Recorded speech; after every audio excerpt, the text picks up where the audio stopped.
All right, hi everybody. Hey! We're back, sort of.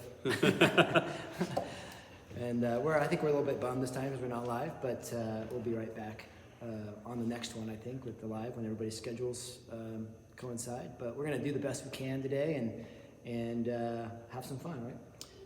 We always seem to do our best when we're together because we don't get that much time, so these are kind of special when we can hit off of each other, you know, and play off of each other. It's fun. So I hope you enjoy it because these wines are very enjoyable. This is I think my favorite grouping. This is my favorite time of the year when the February shipment comes out, which is always this what I call the Wanderlust suite. The Wanderlust, the components that make it up. And obviously, I think all of you know that have visited with me that these are my favorite wines that we do here. It's always been, well, that and the Zinfandel, but these, I just love the Rhone wines that we're producing from this area. And our GSMs are just amazing. So with that, we're gonna start with the Grenache. So we're gonna obstruct instead of deconstruct. We'll obstruct to the Wanderlust, which will be the configuration that contains all these three. But so excited about the 19 vintage. Here, I'll pour you some. How's that? Okay. We always thought that the 17 and the 18 vintages were spectacular, and I think they were. I think all of you would agree with me. But the 19 vintage just has something, just a little bit more vibrancy. That's probably the best word that I've used on this, describing these wines. They're just vibrant. Yeah, I think part of the reason is 2019, if I remember correctly, we were able to get the fruit really ripe across the board. It didn't matter what it was, early ripening or later ripening. Things it was just a good autumn, good, nice, dry, and warm, but not too hot. So yeah, towards that end, that was, if you remember correctly, applicable to the 18 vintage was the major rain event in Paso, and for most part took us out of that 4-year drought. But the 18 applicable to the 19 harvest was just a nice, steady, good amount of rain, but not too much. So it was much more able to be assimilated into the soil. It was much more utilized. It didn't run off as much. It basically was able to just be utilized by the plants a lot more effectively, and coupled with a perfect, not spiky weather pattern. It was just a really good. It was just steady. Just steady weather pattern. And that's really what you need. Which really gave us that long ripening cycle harvest. And when you get a year like that, I mean, in alternative, you know, if the weather was hot and then cooling off again, the plants kind of lag behind that. So when you have really hot weather, plants will tend to shut down, and then it takes them a couple weeks to kind of get back into their stride again. And meanwhile, you're losing daylight hours, and time is ticking in the fall. The days are getting shorter, and every time you have one of those Mother Nature putting the brakes on your ripening period, it affects your end result. So when you have a year like 2019, and you've got just really nice conditions during harvest, it really shows up in the wine. So 2019 Grenache. This is a mostly, I want to say this is the partly from a vineyard just down the road from us in the Templeton Gap region, in what's known as the Hidden Valley Ranch. And there's a little vineyard in there that we pull fruit from, and mixed with a kind of a ridge top out east of us in Templeton. South El Pomar. South El Pomar, so the El Pomar region, which is right next to the Templeton Gap. It's just east. They do get a lot of the same influences that we get, just not as intense, but their altitude is favorable, and also the soils there are just I think a lot of calcareous soils, thin. They struggle up there. The fruit gets nice and dark. Doesn't get it's not too vigorous. Grenache tends to want to really grow and produce big bunches. Right. The more we can do to hold that back and kind of hold the reins on it, the better. And if we can do it naturally by, thin calcareous soils and, less water availability in the we can kind of deprive. Frankly, that last statement is exactly why Grenache is really thriving in the Paso Robles region. Why? Because we're out of water? Because and it loves the calcareous, and it loves the, other parts of the world it's got schist and other parts of other types of soil, but the limestone is really special. But one of the things Eric was saying also, the South El Pomar vineyard we've used for years, called Carriage Vineyards, he had a struggle year. This was the reason that we normally get most of our, if not the entirety of our Grenache crop from them, but they had a low harvest year. Right. So we had to supplement. But then again, low harvest year usually yields an actually more complex, varied Grenache product. Right. It's not all fruit forwardness. It's got that sagey, kind of really nice herbaceous quality to it. And that's what I just got in the first sip of this, was that, I call them fall herbs, kind of on the finish. I think, part of that, low crop yields, there's a silver lining because, in the beginning of the year when I'm looking at the vineyards and looking at what's being hung out there and kind of estimating what my crop load's going to be, I was a little worried because I knew it was going to come up short. I wasn't going to be able to make as much as I normally do. And so I started looking around the neighborhood, and I actually found a vineyard that I really like, and I've gone back to it. It's not just from when I'm short. I've gone in there now. It's a regular part of our Grenache program. Our program. So, I think that was a really good thing. We discovered a brand new vineyard to us and found that we really like the fruit that's coming out of it. So, like I said, good things sometimes come out of bad. This is a beautiful representation of Grenache from the Central Coast. I just love the way it smells. It is, I call it the seductress. You're going to hear me say that a couple times. I have been Eric was laughing when I come up with these new adjectives describing the wines, but it just seduces you into the glass with this beautiful aroma and the cherries.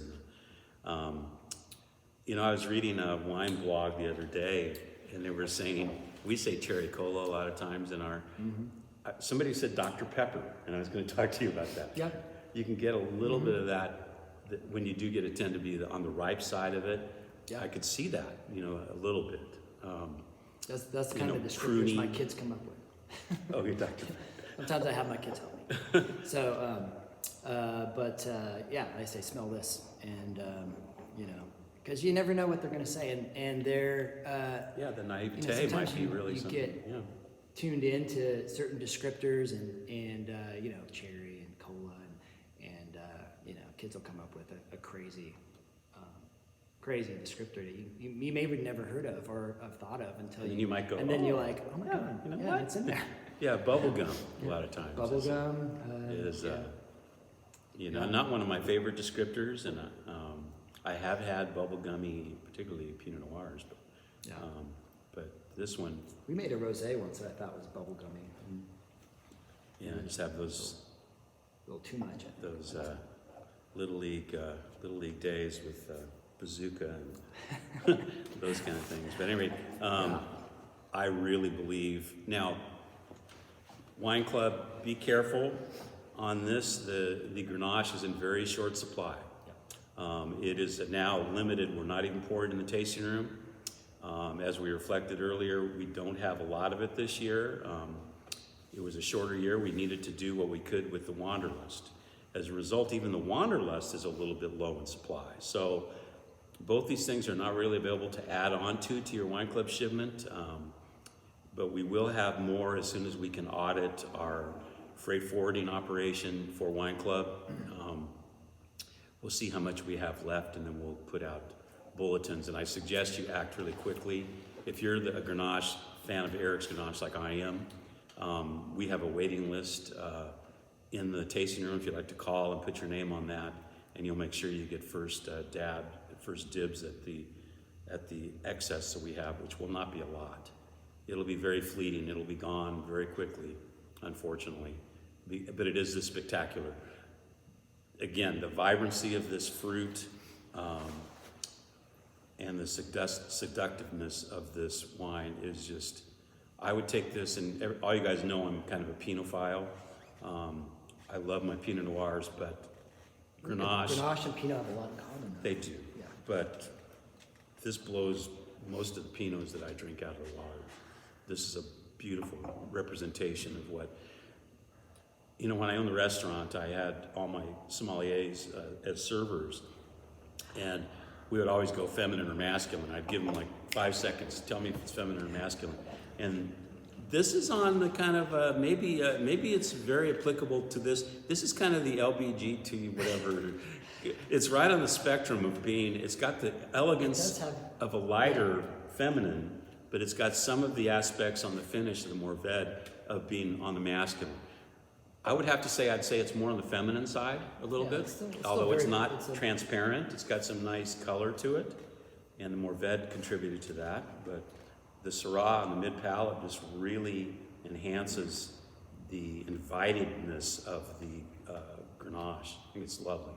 I just want to hit real quick on kind of what you're saying about feminine and masculine. I think part of that, when I'm making the wine, and I'm thinking about barrels that I'm going to use. With the Grenache, we're entirely in puncheons, which are these barrels behind us, and they are like 1.5 times bigger than a normal barrel. 10 gallons? It may be kind of hard to figure or really estimate how big they are, but those are 500 liters, which is 132 gallons. Okay.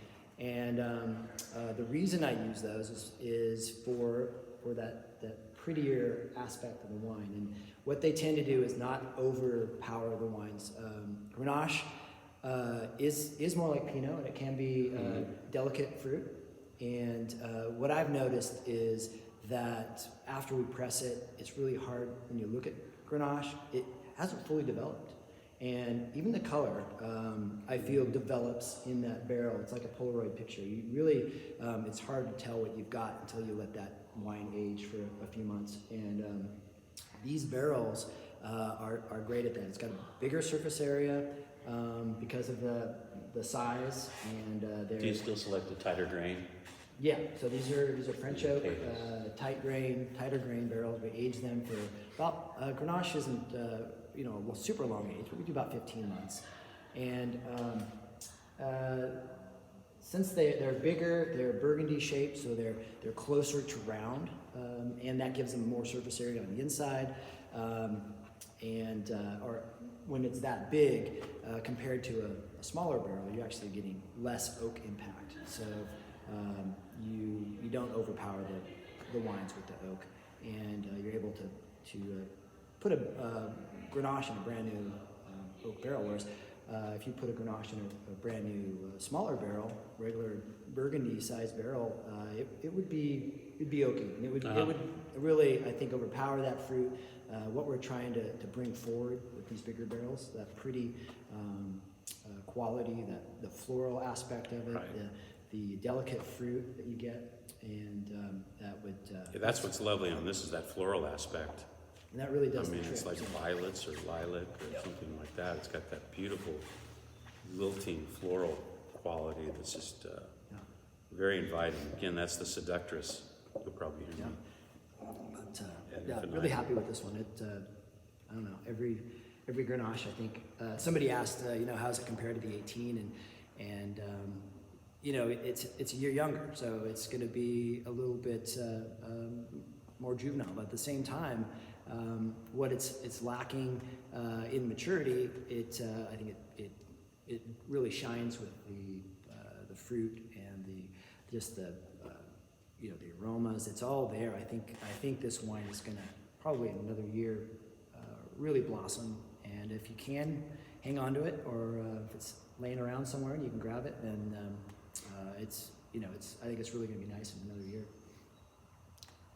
Even and 6 months. Even though we did go into it in the last video that we did relative to the winter shipment, or excuse me, the fall shipment, You'll notice this little thing sticking out at the top here. Obviously, all these wines in your new shipment you get to use that Zenaida corkscrew that we sent to you last time. They are all quality cork. We mentioned cork taint is on its decline with new sterilization processes that cork makers and secondary handlers are being able to do with high temperature. They call it high temperature steam or just high temperature heat. And I think it's really, when the salesperson comes to you and says, "Hey, man, these corks, you're not going to have any problems at all, and we guarantee everything." And my first reaction is like, "Yeah, right. Yeah, right. I've been around long enough to know there's no way." And I think we had like just in the tasting room maybe two questionable bottles. It's two questionable bottles. That one I opened and it was definitely corked, and it was right after we bottled. So they aren't perfect. You still might find one, but it's really few and far between compared to if you bought a case of wine with corks, bottled with corks 20 years ago. 1 out of 12. Yeah, maybe 2. Maybe even 2. Yeah, it was about 10% there for a while. And that was kind of why we went to screw caps. Yeah, exactly. In 2006. So I think the odds are a lot better now. We've only come across one that was definitely corked. The other one, it was questionable, and then I came back and tasted it, and it just wasn't the same fruit as the other wines that we tasted. And I think that's the first indication. So when it's not as bright. But that was it. But we've been talking about this for years. What we like is the subtle variances as a wine ages. Over the first few years, you can see these subtle nuances of change. And as wine people, we really embrace those subtle nuances. So that's what the corks allow, a little bit better for so I think slight change. I did want to go back to cork on specific wines that I believe would just age better under cork. So we did. We did it in 2019. So this is the Mourvèdre, another 2019, and I'm not sure. What are you looking for? Alcohol on that? No, I wanted to see because I thought we would have done the GSM as a deconstruct as the Syrah next. But I'm shaking things up. well, you can do that. I don't know. I think I see a lot of. I know we talk about this a lot. It's like what order to pour things in the tasting room, and most of the time I say, well, make it whatever tastes the best. Sometimes you have a wine after another wine, and it really it might take away from it. So if you switch the order, all of a sudden it tastes different, and it's just because of the way it might be the tannins in the wine, it might be the fruitiness in the wine. Something might be setting it off to where it doesn't quite taste the same in a different order, and it's kind of weird because sometimes we'll switch the order, and all of a sudden people start really liking that bottle. And we're like, well, sales went up on that bottle. What happened? And it's like, oh, we switched the order in the tasting, so we put it before the Zen or after the Zen or whatever. So we notice things like that. Obviously, I had too much time on our hands. Probably. No, maybe I do. I don't. Not you. Anyway, the reason I'm pouring the Mourvèdre after the Grenache is that I feel like these two wines are they're obviously related, right? They're both Rhone varietals. They have a lot in common, but there's an earthier component to the Mourvèdre. It's a little bit I don't know, more on the darker side. And from Grenache, it's not as pretty, but it has those same kind of qualities. It's like a Pinot Noir as well. But just maybe more of a Dijon clone or something. Who knows? But a lot of the way I describe Mourvèdre in the tasting room is that I call it a dichotomous grape. Again, it's one of my adjectives because it's got the tannic structure of a Cabernet, and it's used for the structure, and it's used to enhance the finish, but it has kind of a lighter spectrum fruit that almost follows behind is kind of a raspberry spectrum fruit, even though it's got all these other dark brooding kind of characteristics. But I really, so as a result, it's one of my favorite grapes. More like I don't know if you like blackcurrant or Like it's kind of got that. It's not super fruity up front, but it has that more animalistic quality. Does And I have- think for me that builds into the Syrah, because the Syrah is even that animal or meaty Yeah, character. we say that bacon fat stuff. Bacon fat style. It's just it just ratchets up just a little bit more. So you have very slight amounts in the Grenache, if any, moving a little bit more into the Mourvèdre, and then by the time you get the Syrah, I mean you really kind of hit the pinnacle of tannin and that animal quality, and I always forget the word. You're the sommelier. So what's the you have the sweet, the salty, and what's the Unami. Yeah. Yeah, it's got the unami, which is not otherwise classified. It's those polyphenolic flavors that are a result of the barrel and the skin, but also in this case it's the skin that give you those, what the hell is that? Yeah. Kind of like Right. smoked meats and bacon fat. Which I love. Which I I find it love. really interesting. I think that's the one, you take a bite of food and you take a sip of Mourvèdre or actually Syrah and even Grenache. They have those same intriguing flavors. Yeah. It's definitely And- to me, I mean, I definitely are picking up on that fattiness, and but it also has some pretty fruit in there too. So Yeah, it does. I think for me, we're building into The you know, Syrah. the GSM, And which the GSM. which we'll do last, and I mean, if you're tasting as far as strength of tannins and that kind of thing, you might want to switch these, and have the Syrah last. But just if you're tasting and warming up your palate, that kind of thing. But I don't know. I find it kind of interesting to do it this way. So what is the barrel treatment you choose on the Mourvèdre? Mourvèdre, I'd like to do. It's either in a puncheon. If I've got puncheons available, I use puncheons. For the same reasons I like them for the Grenache. If not, then I'll go neutral. I don't buy any new oak for the Mourvèdre. I like to do once fills. Once fill is a barrel that has been used for been filled once. So you have a season, you fill it up, you leave it in there for 18 months, and you empty it, and that's a once fill. So you can take that barrel. It's still got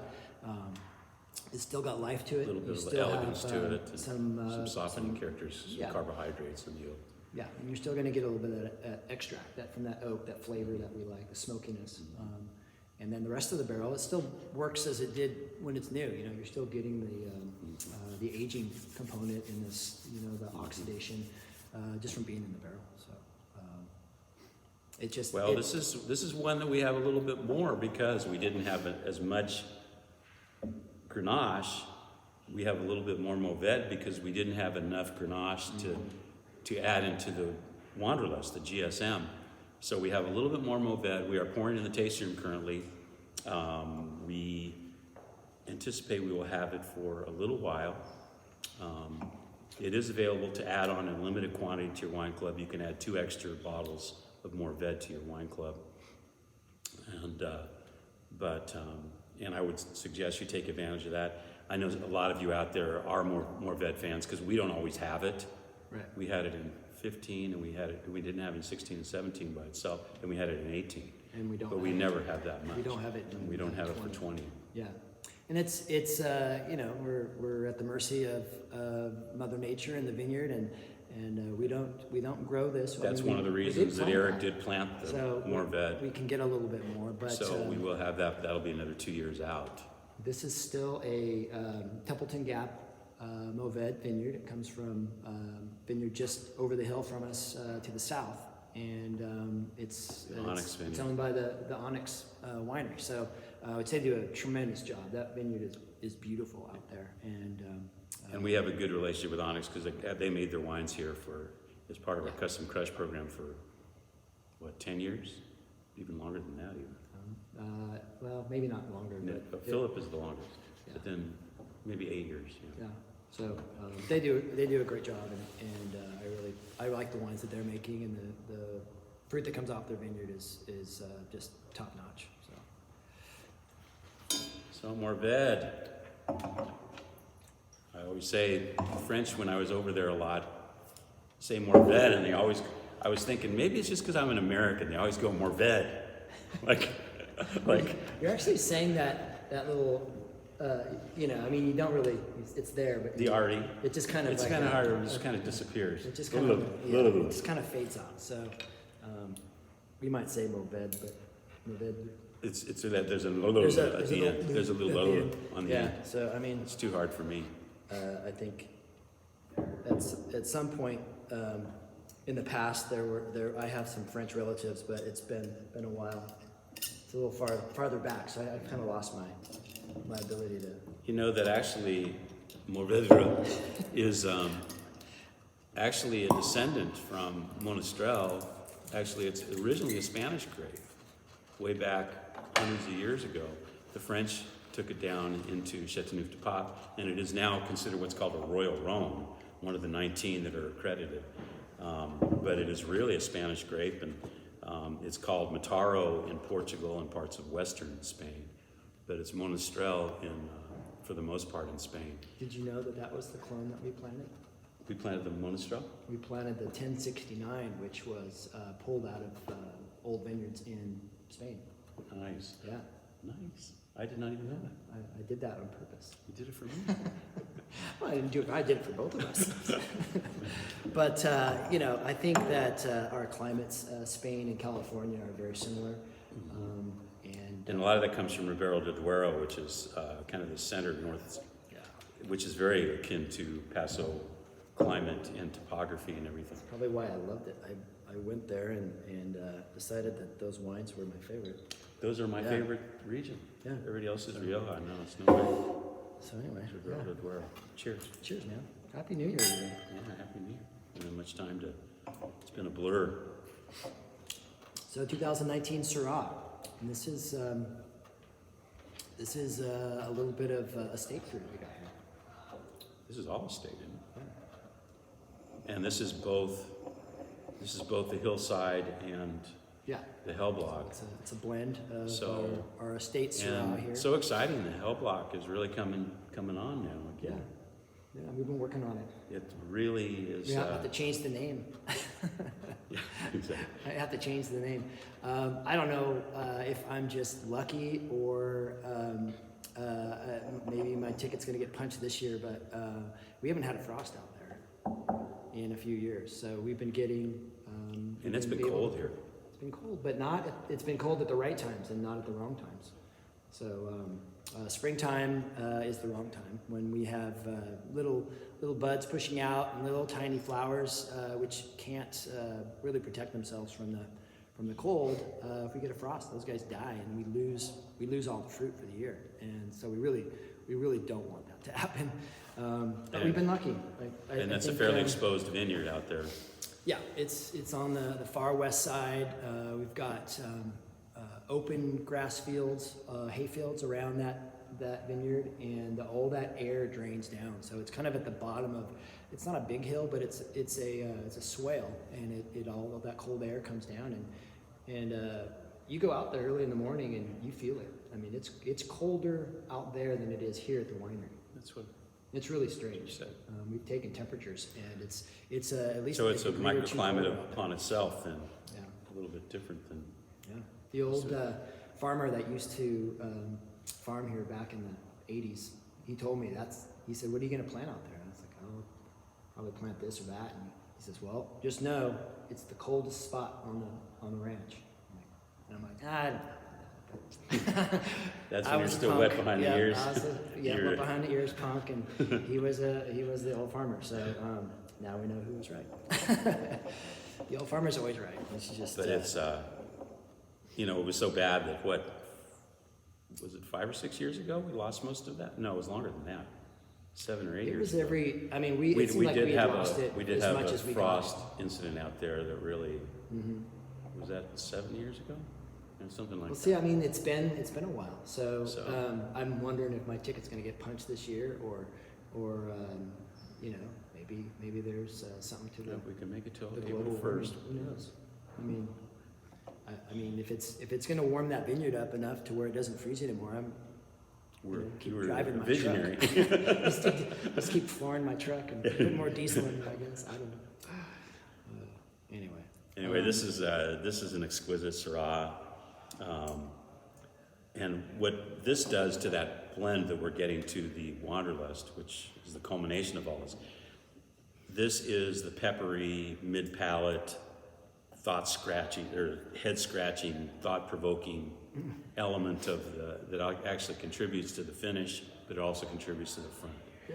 So it's kind of the middle maker. The backbone. I like to And call it the is, backbone. it is really It gives the it some, it's the foundation that the wine that's standing on it, and it gives it structure, and you've got that tannin. It brings to the table some fruit, and I think that a lot of times with the younger Syrah, Right. you don't get notice that it fruit presence. until you get into a little bit later in its wine life. It's been in the bottle, and it tends to bloom a little bit. That's why I think this GSM deserves a little bit of aging. Yeah, actually, towards that end, what Eric just said is with Syrah, a lot of times it does not have the fruit forwardness of a lot of wines. It's more about what I call the polyphenolics, or the polyphenols, the mid-palate stuff, which are the not otherwise described, or umami, or all those other senses that the tongue and the taste buds give you, that it doesn't have a lot of fruit presence. But this has a good balance, which really takes down and balances out. It's very pleasant to the nose, and the nose on this is unbelievable. That's probably the most common comment I get on the Syrah in the tasting room, is the nose on this, because Syrahs aren't known really for that. It's kind of a dead flat, This has just got that vibrancy. It takes one to know one, right? The ogre soakers have some noses. Well, Yeah. don't talk about noses now. Maybe that's why I have a good palate. When I'm blending, I really do focus on. People ask me like, how do you do it? What do you look for? And I think one of the keys that when I'm blending is, before I even taste it, I'm smelling all the blends that I come up with. I might have 4 blends in front of me for different varied degrees for, say, the GSM or the Wanderlust, and I'm going to smell them all, and the one that stands out the most to me, just with the nose, is going to get pulled forward. That's going to go into the next round. Balance is the other thing. Fruit and balance. So you can't just have a big punch in the face with the fruit. That kind of describes Eric's wines making style in a nutshell. Yeah. The fruit and the balance. Right. And it's all about It's the important, balance. and those wines will age better. But as I've always told most of you in the tasting room, is again, about 80% of the wine tasting experience is your olfactory senses. Is really the nose is really what's going to indicate, and maybe deeper in your psychoses, whatever, deeper in the back of your head, where you're going to what you're going to taste, even before you taste it, because that will take you to a place. At any rate, all these wines right now are blowing my mind. They just get better and better here at Zenaida. Combination of the vineyard coming into its heyday, and it's 23. More than that, yeah. We planted No, I think you're right. 20. It's we 20. planted in '95, so No, so it's 27 and 28. farmers can't do math. I'm Yeah, just a simple 20, farmer. 27. But, that's just really coming into it. We always say in the wine business that about 40 years is when you hit the ground running. And this is really getting into where it has a little bit more complexity, it's got a little more attitude to it, and then coupled with Eric's continual, and his fermentation techniques are unparalleled, and I think that's the secret to Zenaida wines is the balance that's achieved through that fermentation technique he's developed, which is really cold stabilized fermentations or cold. Yeah, we like to do it cool. You know, it's not, we're not taking it down to No. negative numbers or anything, but we do like to control the fermentation, and I feel like the cooler the fermentation is, the more levels and more layers your wine's going to have. You're Right. just you're really emphasizing those prettier components of the wine, and that will tend to get blown out or cooked when you have a hot or a warmer fermentation. Right. You know, if you're burning through at 85 degrees in 5 days, then what I mean by that is temperatures in the fermentation are 80 degrees, and you finish from beginning to end in 5 days. Yeah, typically 3 to 5 days.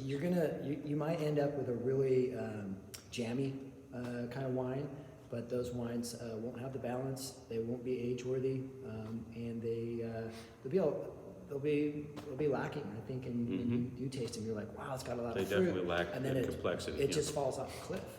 So That's we why really try to avoid falling people off ask cliffs. about that all the time. Why do all your wines, they all have their own idiosyncrasies and their own characteristics, but basically the overall outlook on how the wines are made and processed, and it's very, very thought out and very well planned out and charted out, and so you get this cohesive product at the end. It's just, again, that word balance, it's just totally tied up. You know, it also gives the tannins a little bit longer to chain together, so you get basically almost a pre-aged wine before it goes into a barrel. And then we have a longer barrel program than most manufacturers around here. Our barrel program is very conservative for a winery this size. So, I mean, by that I mean we're doing longer barrel aging. We're doing usually longer bottle age till release than a lot of the producers around here. So, I think it's a tribute to this guy sitting next to me who's getting better and better Yeah, well, we improve with age. as we get older. Yeah, I definitely. was going to say real quick about the vines and the age of the vines.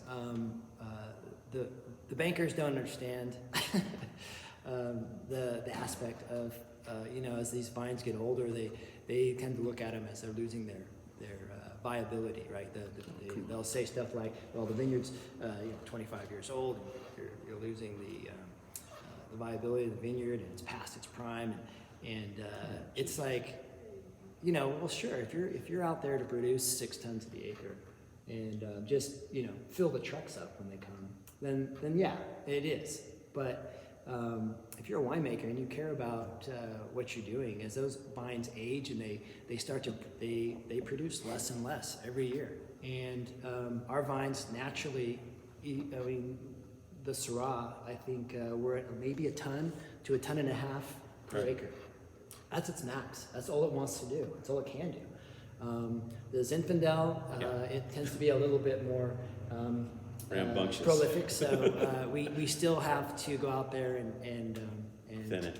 and we take it down to 1 cluster per shoot, and it'll still be, you know, close to 3 tons per acre, but it's For the most part, I would say as an average, I would that's tell just most of you guys between 2 and 2.5 tons an acre Yeah. is across the board on Yeah. the 3.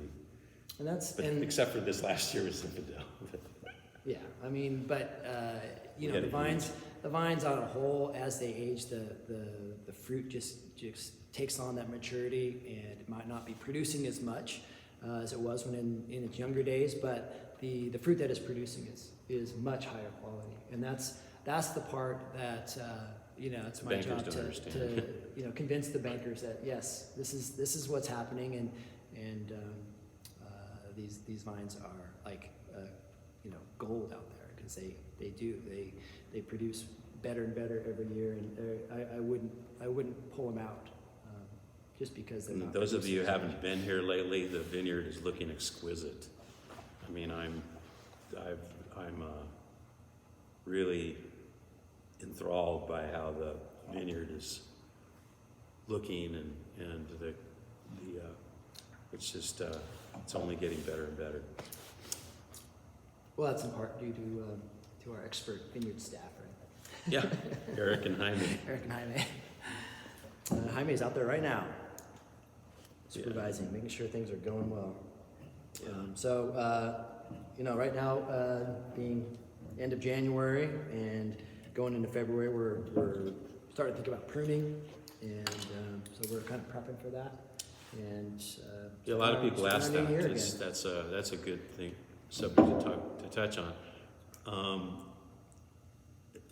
I've always said it, like, being in the wine business is like, you might as well just go to Vegas, You never know exactly when. You've got to have this innate sense. I think Eric's really good at it. When the last frost of the season is going to come, because you don't want to prune too early, where you're going to have a rain event. Could potentially get some disease into the open wounds of the plant that you've pruned. You don't want to listen to me when I tell you stuff. I do, yes. Great. Believe it or not.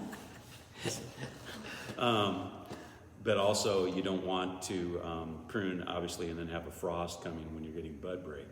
So people always say, how come you haven't pruned and everybody else in the area is pruned? Well, Eric's grown up on this property. He knows this property from every morning for the last 25 years. He's known this as his existence. So he knows kind of when is the right time. I'm turning into that crusty old farmer. Yeah, I guess so. Yeah. But we prune quite a bit later than most people in this area. It's almost like... Yeah, and that's like you said, it's for because of the frost and all the reasons you described there. But we are in one of the coldest areas in the Templeton Gap. I think we kind of sit in a low spot. We have nice rolling hills and good airflow, but for the most part, when you're on a hill looking down, you see us down at the bottom, and it gets cold. It's colder here than anywhere, which is I great think we're in the one of the coolest summertime. climates. I've said this for years. I think we're probably one of the coolest climates in the whole pastoralist ABA, just because we have that. Yeah. We have the onshore flow influences, but we also have that low seating spot, which funnels down all this cold air into this lower spot. Most of the year it works out for us, especially during the growing season. So we named where one it Zephyr. is like at the end of the season when we're trying to maybe ripen something, just a brick or two more, and there's a danger of frost, which is frustrating. Or in the beginning of the year when we're just starting out and there's a chance of losing our crop because of frost. So it was the risk you take, right? So we're going to put them all together into the Wanderlust. This is what we're poured right here. I think we talked about this a little earlier about my percentages. I don't change a lot. As far as if you look at the bottle from one year to the next, these numbers are going to be relatively similar. If This not has been pretty much rock solid. Yeah, and I do blends every year. I mean, I do because every vintage is different, and you've got different flavor profiles that are going to be pushed to the surface. Maybe some years more than others, and but I think what I've noticed is that if one grape is affected by that in that year, then they all are, and I end up being, like I said, very close. Kind of, yeah. Well, right you're also, on. I always say, you're kind of traditional in supporting that. And actually, as wine people, we really kind of embrace the subtle differences from year to year based on, oh yeah, remember that?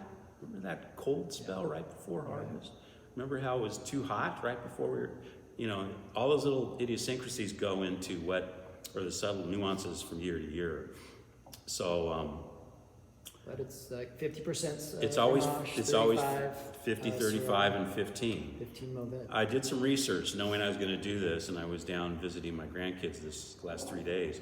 But I wanted to look into traditional, because I always said this is the Côtes du Rhône configuration.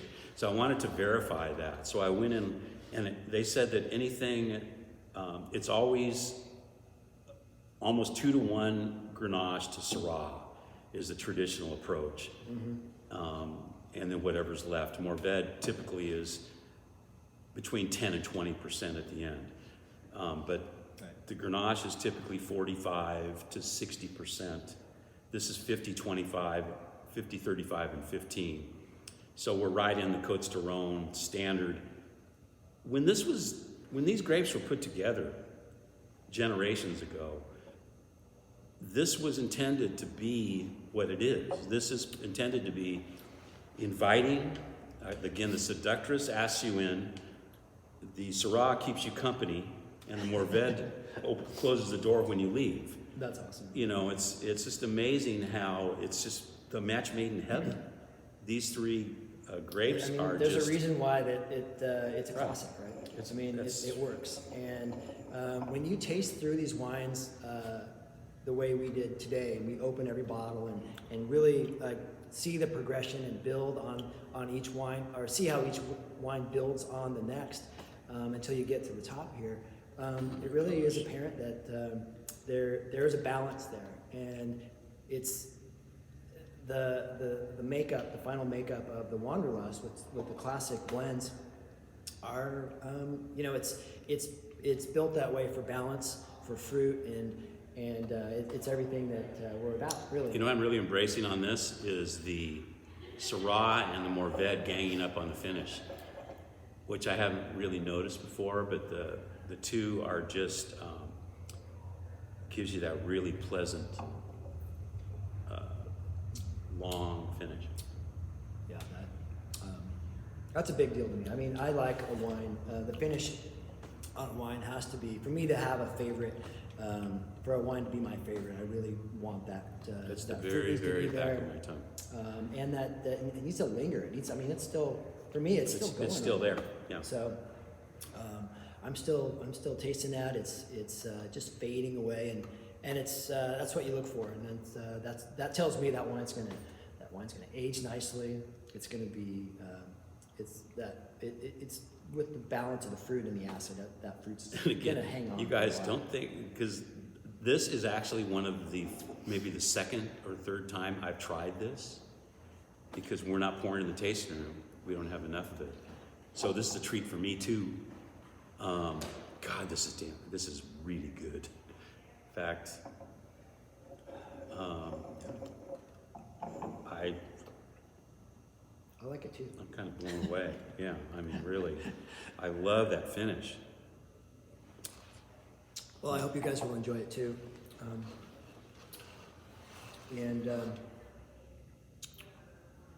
What else can we say about this one? Well, just, the 19 vintage, I've said as an overview, is we're thinking, and scuttlebutt around the region is that this is probably one of the best vintages ever, based on some of the things we've said earlier, that we had too much rain, basically equivalent to applicable to the 18 vintage, a lot of runoff, didn't do a lot for penetration of the soil.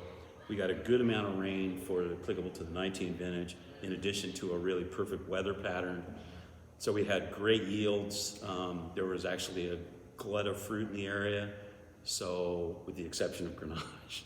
Yeah, sometimes you win, sometimes you But lose. so it was able to be pick and choose, and the wines are reserve quality. Every one of these Zenaida wines will age beautifully. So treat them like a reserve, or you can enjoy them right away, as we are today. I mean, we just opened these, and I'm in love with this one. That's Actually, been all of them. a favorite of mine. I think that's I think- probably, people ask me all the time, what's your favorite? Which wine? And it's a toss up a lot of times between the Grenache, but and something else. But the Wanderlust is always the bottle that if I'm going to take a bottle home with me, I'll grab that one. But I hear that from a lot of my winemaking buddies were 19s. They super happy with everything.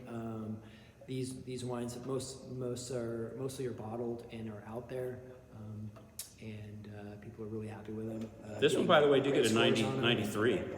Yeah. This is a Oh, good was that the score. one? Yeah. This Okay. was the 93. And again, Eric walked in and I go, I'm pissed off. And he goes, what are you pissed off about? It's better. It's a 95. And well, those are nebulous. Who knows? But those are just, they're numbers to give you an idea of kind of where you're at with your peers, and whether you think it's biased or not, or whatever. It is what it is, and you take it with a grain of salt. And I never, if I get a score I don't agree with, I'm like, you know what? I've got a bunch of people who are Zenaida fans who Well, are 90 gonna give plus, this 100 points because it's their favorite wine. well, or any, whatever, and it's, 90 it's plus so is subjective. considered exceptional. So I mean, it's not, but it's just I just think these wines are, and I believe me, I tasted around. This is probably one of the best GSMs I've had in this region, and some are highly touted. I don't see anything that's anything more well-rounded and well-balanced than this. And that's the trick to a GSM, is to tame down the fruit enough to allow the other things to shine through, and that's what Eric's done beautifully here. So, Thanks. cheers. Cheers, everybody. Hope you enjoy these Cheers wines to you. Happy New Year. and enjoy. We Yeah, how do we get out can't of meet this? with you live, but Maybe. Come turn us off. yeah. So So we'll just Thanks, stand guys. and look at you. Love all of you. Hope to Bye, see you in the everybody. tasting room soon. Cheers.